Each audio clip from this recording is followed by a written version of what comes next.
Now you'll see on the slide there, you're a mass of energy in a high speed of vibration. You operate on a very high frequency. You're moving so fast you appear to be still.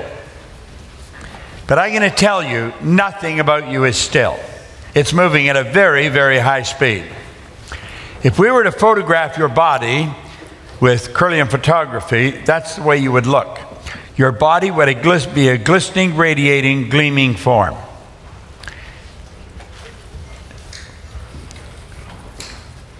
Semyon Kirlian, back in 1934, perfected a form of photography that'll photograph the energy leaving the body. It'll penetrate the camera, penetrate the film. That's what Kirlian photography is. It's named after the author of the...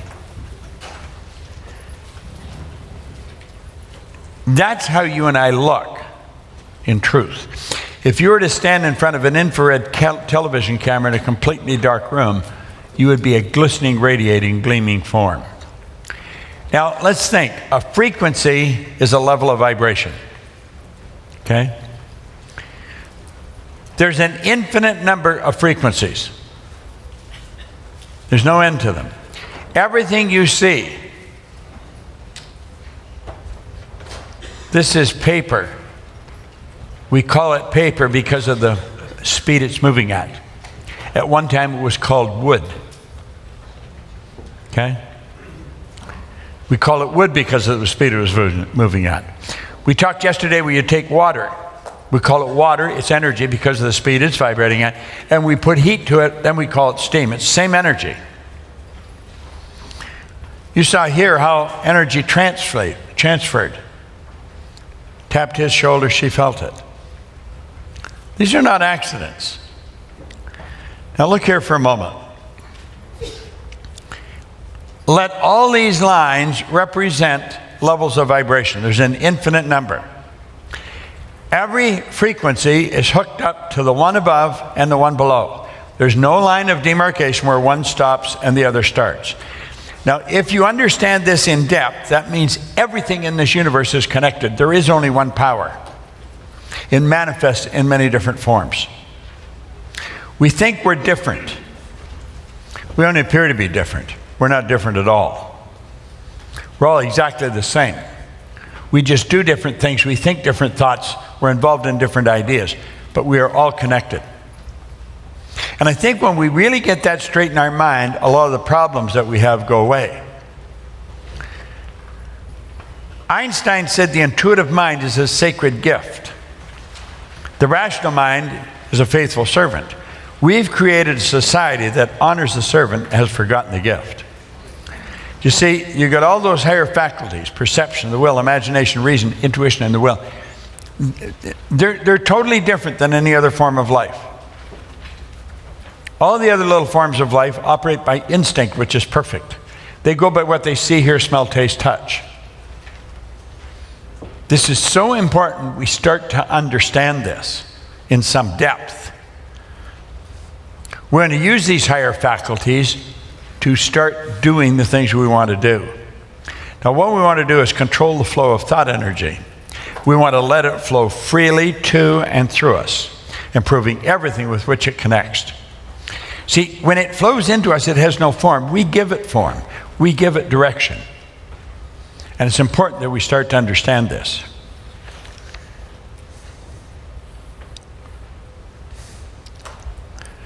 Let's suppose that X represents where you are. That represents you, where you are in your life right now. You have the ability to take a very honest look at your life and see how you got there. Everything that's happened is recorded in your mind. And you can look back and you can see how one thing led to another, which led to another, which led to another. You met this person, you met that person, you moved here, you lived there, you went to work here. And you'll see in your mind how you got to where you are, because you can look back at it. Now, when you go to look ahead, you say, that's where I want to go. This is the dream that comes into your mind, and you quickly get rid of it because you don't know how to get there. When we think of something, when it comes to our mind, let's understand nothing is created or destroyed. We've tuned into something that already is.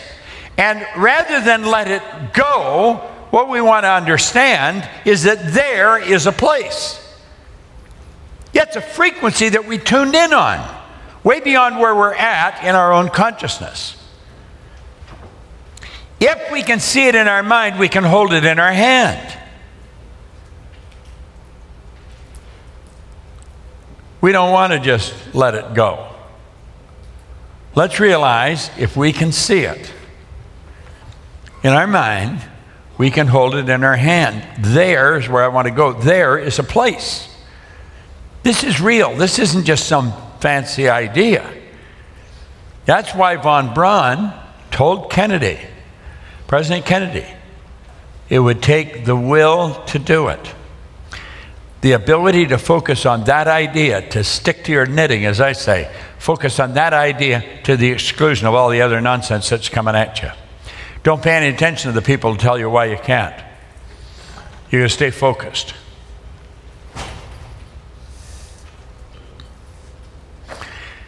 The moment your belief matches with any state, you fuse with it. That's a state there. Now, you see, if you don't believe it, you let it go. However, the moment your belief matches with any state, you fuse with it. This union results in the activation and projection of plots, plans, conditions, and circumstances. All kinds of things start to happen in our life. When we fuse with that idea, do you remember when you made the decision to do the Doggy Academy? All the crazy things that started to happen for you when you made the decision. They didn't happen before that. Some of you, to get here, when you made a decision to get here, all kinds of things started to happen. And you're here. We got to start to understand this. The moment your belief matches with any state. Well, how do we start to believe it? Well, we've got to understand that when we see something, it's not just something, it's a place. There is a place. It's a frequency. When we get on that frequency, all kinds of things start to happen. This new state of conscious awareness becomes our home from which we view the world. Act like the person you want to become. William James called it the actor's technique. Act like you're already there.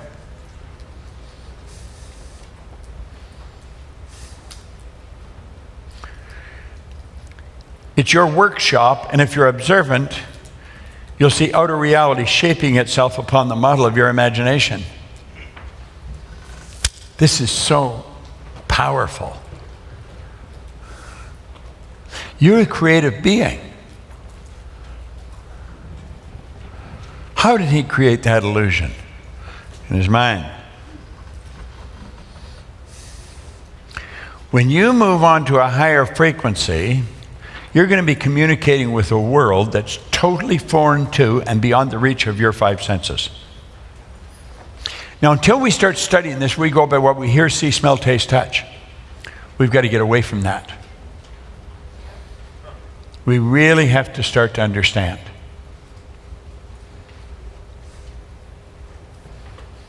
When you move on to a higher frequency, that's when you start using your higher faculties.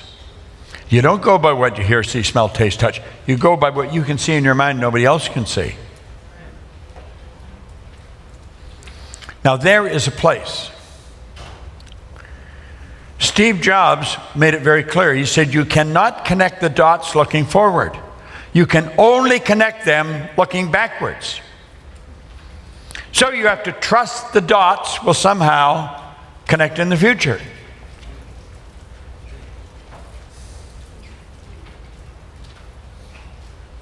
You've got to know that you can go there. Yet when you start, everything will start to happen for you. And one thing after another will start to happen. And pretty soon, you find yourself there. It's done.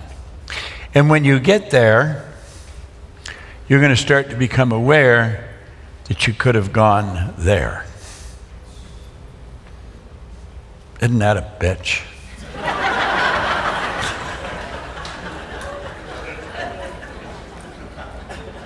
It's interesting, isn't it? When you get there, you'll realize you could have gone there.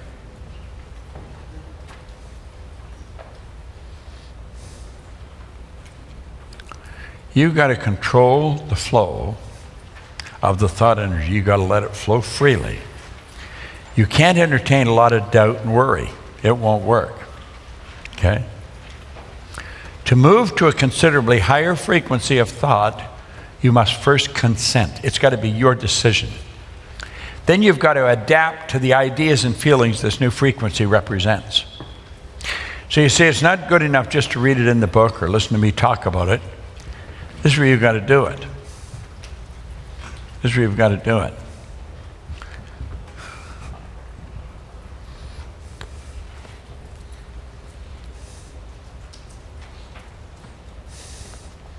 Here.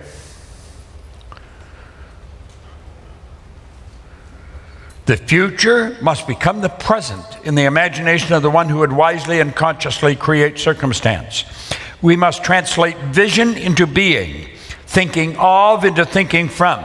Imagination must center itself upon some state and then view the world from that state. That's what we're talking about here. To move to a higher frequency, you've got to consent. In other words, your decision. I couldn't do it. I couldn't take you there. Only you can go there. Then you have to adapt to the ideas and feelings the new frequency represents. Then you're operating from intuition. You're not operating from what you can see with your eyes because it's not manifest yet. At the suggestion of a move, though, your paradigm is instantly going to put up a royal battle. All hell's going to break loose inside and will continually fight you. You must take conscious control over the paradigm, remove and replace it. You see, when this crazy feeling takes over inside, you've got to understand what is taking over. You've got to understand what's causing you the problem. And you have to take control. You cannot let the paradigm control you. That's where that feeling inside, it starts to create doubt, starts to create fear, all kinds of nonsense. You've got to understand, it's like a person inside that's against you. That's really what it's like. It's like a person that's inside talking to you, and it's against you. It's a program. It's a paradigm. And it talks to your consciousness when you're alone, when you're laying in bed or getting up in the morning, or maybe when you're standing in the shower. And it's telling you why you can't do it. You don't have the money. You don't know how. You're never going to get somebody to believe in this. All those ideas are going to flow into your mind. That's what the paradigm does to you. You can ask yourself, what do you really want to do? Okay? Now, I'm going to ask you to take a few minutes, turn your chair in on the table, and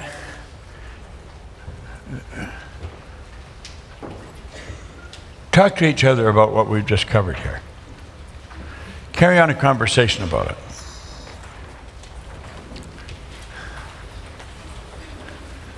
Talk about these frequencies. What did you hear there? Remember we pointed out? You've got to live there. You've got to see the world from there. And you're not using your physical senses. You're using your higher faculties. Okay?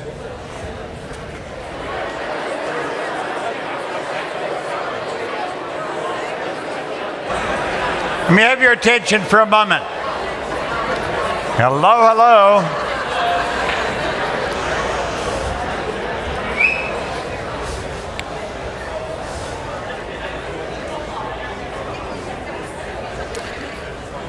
All right, now go back to the screen here for a moment. When you go ahead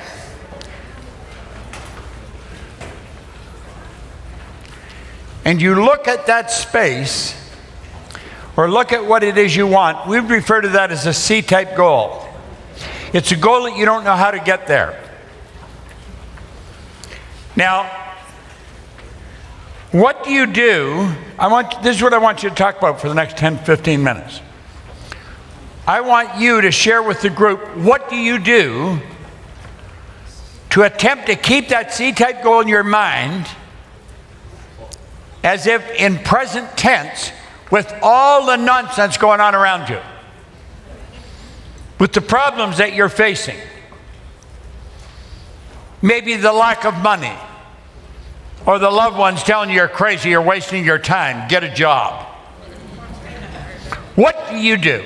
That's what I want you to talk about. I want you to talk about strategies that you can follow that will help you maintain the strength and the will to keep going towards that one thing. Now, I've been doing this for a long enough period of time to know that every one of us gets doubts. And start to question whether we can ever do this or not. Because you're going to run into real tough times. If your goal is big enough, the problems are going to be big. And so you got to keep going.